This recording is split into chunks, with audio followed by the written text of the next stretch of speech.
It is time for the Media Beat with David Tereshchuk. David joins us on a Friday morning. Of course, you can find him at his website, which is themediabeat.us. He's also a PBS television correspondent reporting on ethics and belief. And I think he joins us once again this morning from the land of blue sky, rocky shorelines, and lots of pine trees, Maine. Good morning, David. Good morning. Yeah, I'm happy to be reporting into from a place where I'm sheltering in place, far from my normal base of the media capital of the world, New York City. I'm in the state of Maine, and actually at this moment looking out on the most phenomenally flat, glassy lake. It's as if someone's just put a sheet of glass out there. It's wonderfully calm. Well, unlike some other parts of the world at the moment, and particularly the media landscape. Well, it's amazing. Yesterday, I didn't see what happened. I found out about it this morning, but it was funny because when Joe Biden named his running mate, Kamala Harris, I posted something on Facebook saying that I don't want to hear any more birther issues because Kamala Harris was born in Oakland, California. She is a legal resident of the United States, 100%. And so I just don't. And then I wake up this morning and once again, and this is what's bad about what's happened. The press has a lot to be responsible for with the questions they ask the president at these briefings. There's no doubt about that. But when the president places people in the press corps and gives them access and then goes to them first to bring up a topic that he would then wants to discuss and not take responsibility for, saying, well, I didn't ask the question. That's what happened yesterday at the press conference with the President of the United States. Yes, uncovered with the weasel words from the President of I don't know. Of course, yes, I mean, it's the oldest trick in the book. It happens every week in the UK House of Commons, and it often happens in the House of Representatives too. You allot time to a certain individual for what in London we would call a parliamentary question, but the whole purpose of that is to get an issue raised by a member of Parliament in this case, and in the press briefing room case, you nominate a particular reporter to ask a question, and then of course go to that reporter first. And give them a free rein for whatever kind of specious questioning you want to get out there, and it's just really importing, like I say, an age-old rhetorical trick into what is ideally, but never quite absolutely, the more dispassionate format of a formal press conference, but. As we know, Trump administration, White House press briefings are not only a rare thing anymore, they're also an extremely, even more than any other administration, many times more than any previous administration, a stage-managed affair simply for the massaging of the ego of the so-called commander-in-chief. What's interesting is, and I'm like, every president cuts deals with reporters to get that vital first question in, whether it's a reporter who's covering a story and the president says, well, you know what, hold off on the story. I'll give you the ability to ask a few questions, but you can break. I mean, that type of negotiation goes on with presidents and reporters all the time.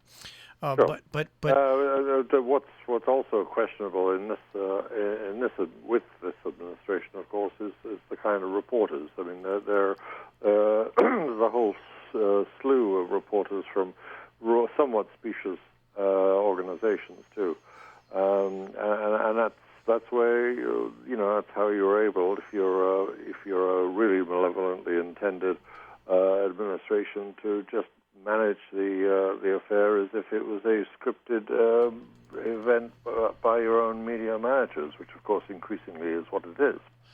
It's interesting to look at. I'm glad I didn't see it live because I just don't watch those anymore. But let's go take. I wonder who does. I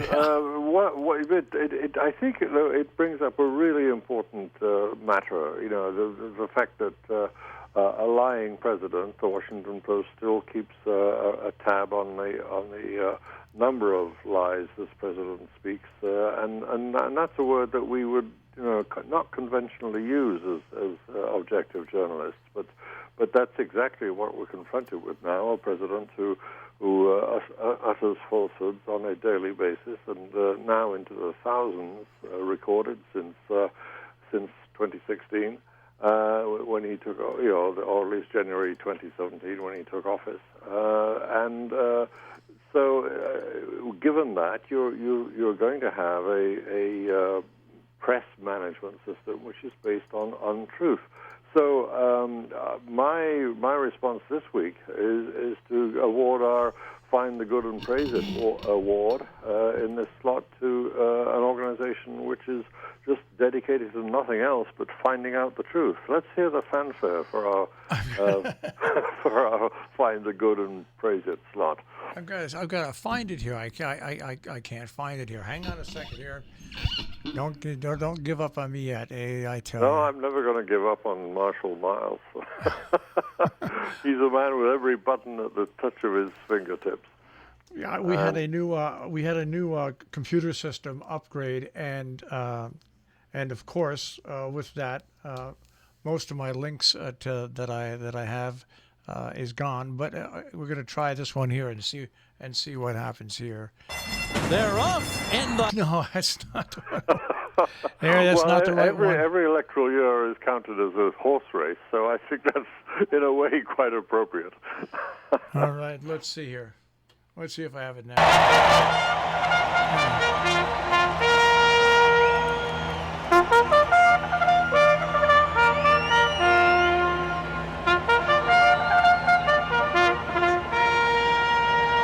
All right, there you go, David. That's the fanfare for this case this week. It's for an establishment sort of organization. It's a middle of the road. You can't think of anything more solidly based, I don't think, than the Associated Press. Not an organization that is normally associated with adventurism or any kind of going out on a limb. And that's in a way why I've chosen it this week, because it could be said it's a non-profit. It's owned by a huge slew of the major media companies, and it's a staid, middle of the road. What I think a lot of critics would describe as the lamestream media, founded all that time ago, 1846, by 5 New York City newspapers who wanted to cover the Mexican War and to get the news fast out of that war, by Pony Express, in fact, through the state of Alabama. So the Associated Press gets my award this week for just solid journalism by an instant fact-checking on the Kamala Harris accusations.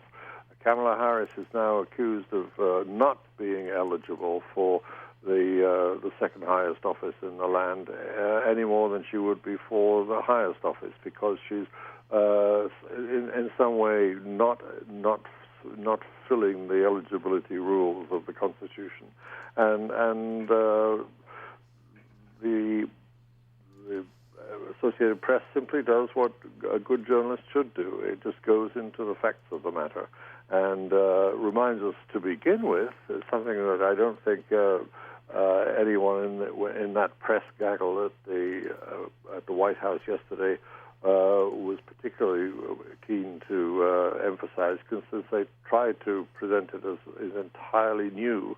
This specious claim has been around for a long time, ever since Kamala Harris put her head above the parapet in the first place, hoping for a run at the topmost office. And the claim that she's ineligible to be serving or aiming for the vice presidency because her mother is from India and her father from Jamaica is something that now the president says also he heard.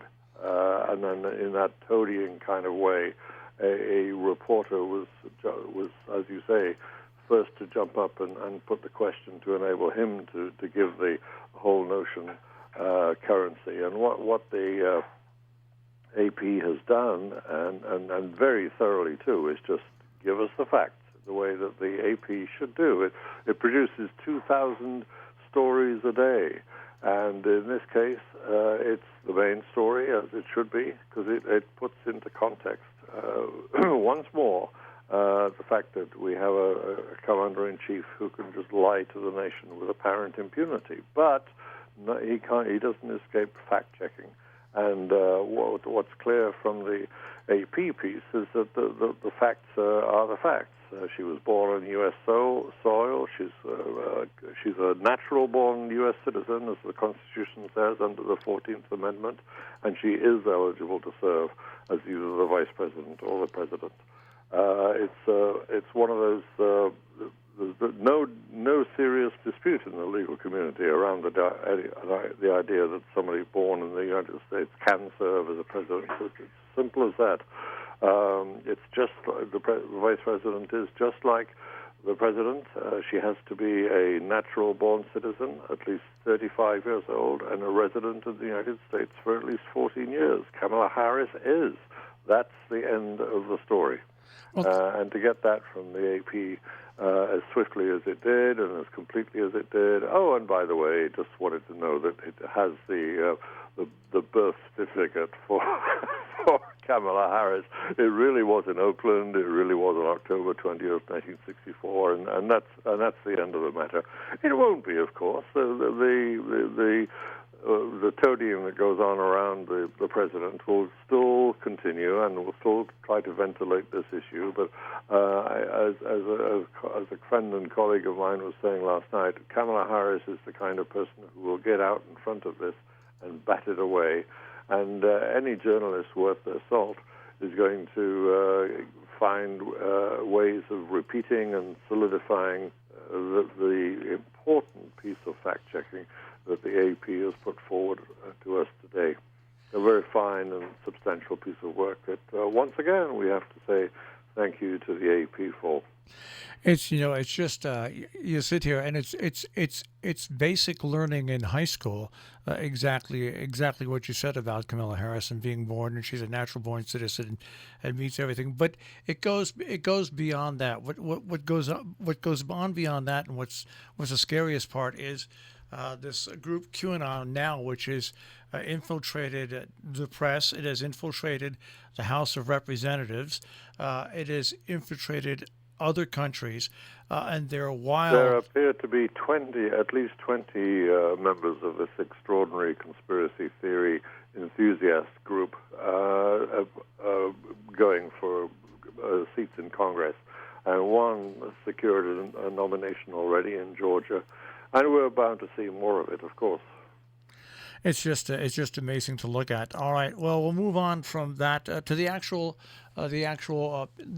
picking of Kamala Harris and the secrecy that went behind it. Actually, was one of the first times. Maybe it's because of the pandemic, where people did not know for sure in advance what it was going to be. Well, keeping a secret is a little bit easier at the moment when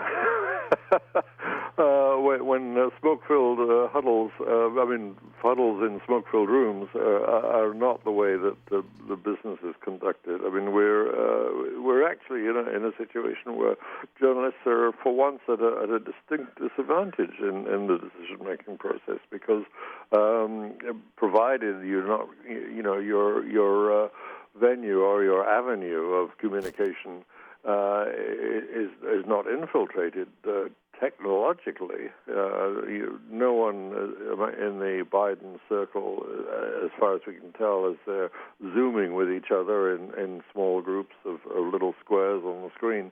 Nobody so far has been Zoom bombed. Nobody's gotten into their password-protected venues of discussion. So nobody knew that it was coming. But I think, most of the informed speculation was on target. She was not exactly a foregone conclusion, but she was clearly a very, very strong contender all along. And And although, I'm not going to flourish the evidence in front of your face, but there is an envelope in my desk which I put there almost a year ago when I was asked as one of a group of people who were doing some speculation to name our expected nominees for both the presidency and the vice presidency. And I know in that envelope rests my prediction from back then, which was Joe Biden and Kamala Harris. Now, I claim no special insight.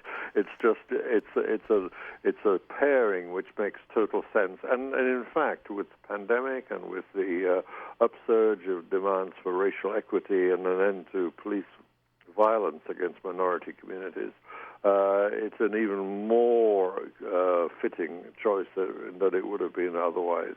So anybody in the prediction game would have had it pretty easy getting this one right. All right, well, let's move on to the other subject at hand, which is first at hand, and that is how Russia has jumped to the lead in the immunization against COVID-19. Well, if you're going to cut corners in your research, you can jump to the header very easily. That's the suspicion, of course, around the Russian research. WHO is being asked to ratify this now, and of course they're going through all sorts of checks to make sure that it's okay before they do, if they do. But it's not surprising that Russia want to do this and use every means above board and below board to ensure that it happens. Nothing would please Vladimir Putin better than to have Russia be the first to provide the world with a vaccine. We'll see if it gets accepted, and we'll see if in the process of it getting accepted, we learn the details of its research trials in full. And when we go back to COVID-19 here in this country, once again, what we thought would happen when the direct information that used to go to the CDC first goes to the White House. Independent experts in the health field say their removal of the CDC from the coronavirus reporting has hospitals scrambling simply because the numbers coming out of the White House just don't match up. Well, no surprise there. It was a long stretch of a claim when they instituted the change, saying that the existing methods were going through CDC were inadequate and were providing us with an incomplete and to some degree inaccurate picture.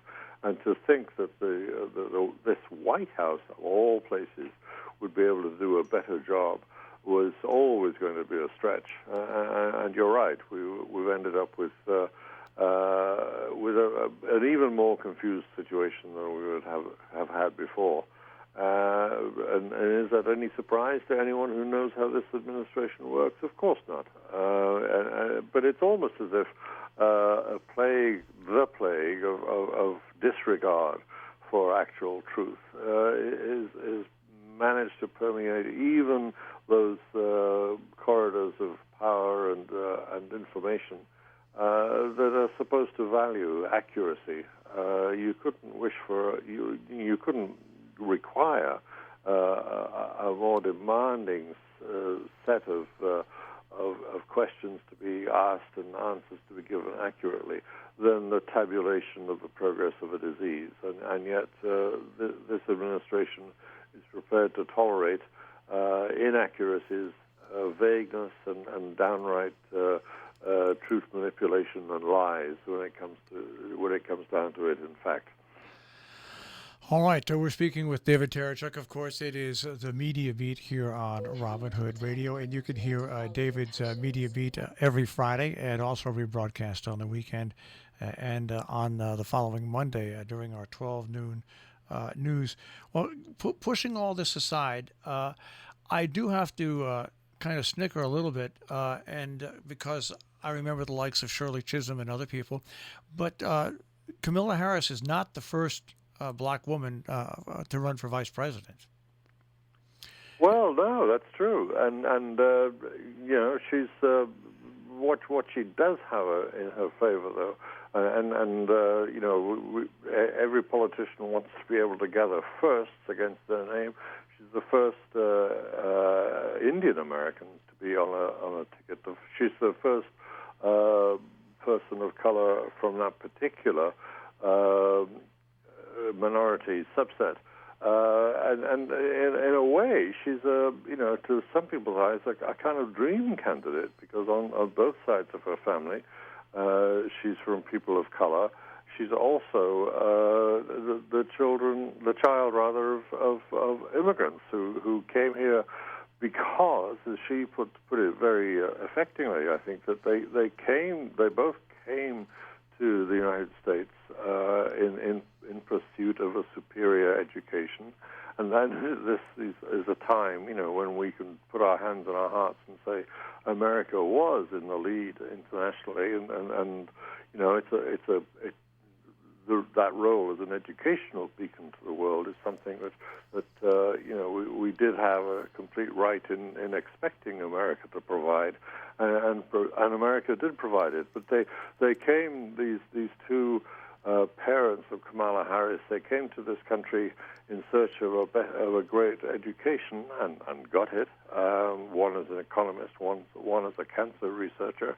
But not only that, but they were actually brought together in the sense of how they actually met by the civil rights struggle of the 1960s. So that's the kind of pedigree that any politician would really want to have and want to exploit in the most positive sense of that word, as a way to indicate to the public what kind of metal Kamala Harris is made of. She has a basic problem on that side of her support, who favor the fact that she has a commitment to civil rights, is that the way she chose to express that commitment in her own choice of profession was to become a prosecutor and end up sending people to jail. Not a good thing for many people as they look at the mushrooming of incarceration in this country over the last 30 years.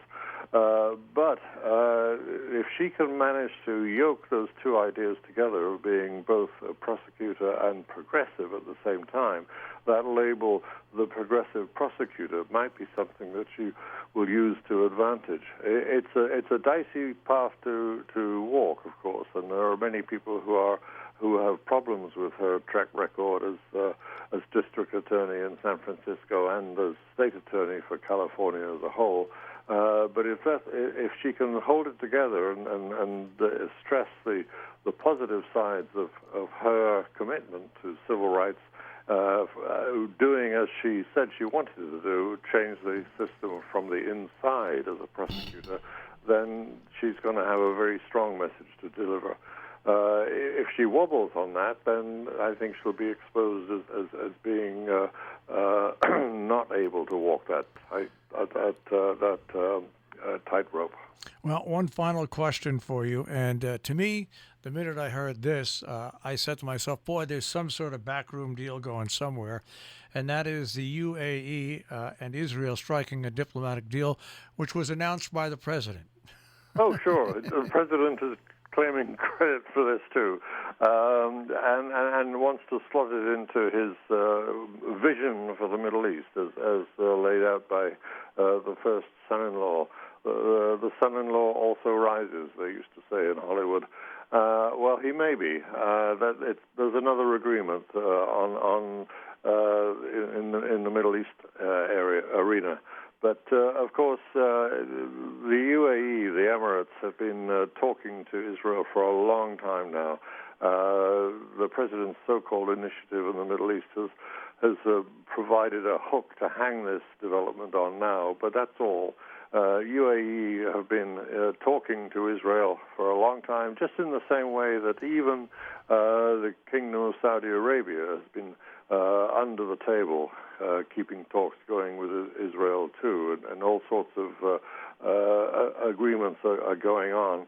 And the Arab world is not is not a monolith, of course, and for a long time now, Egypt and Jordan have had a state of recognition for Israel anyway, and in Egypt's case, an actual treaty. So the fact that you can pick off one Arab country or another is no major achievement. And the other thing which is it's something of a stretch of a claim too, is that the UAE is trying to claim that one reason they were able to do this deal is that they prevailed over Israel in getting it to pull back from this claim. This plan, indeed, of Netanyahu's to annex the occupied territories of the West Bank, and claim credit for that is a stretch that strains credulity entirely. Credulity and the Middle East don't always go together. No. Trust, perhaps, but verify you must. All right, David, it's always great to speak to you. Are you still up in Maine next week? I believe so. Well, enjoy your stay in that beautiful state, and we'll speak to you next week. Look forward to that. Take care. David Tereshchuk with the Media Beat here on Robin Hood Radio. You can find it on the web, of course, at robinhoodradio.com. Click on demand. Click on the Media Beat with David Tereshchuk.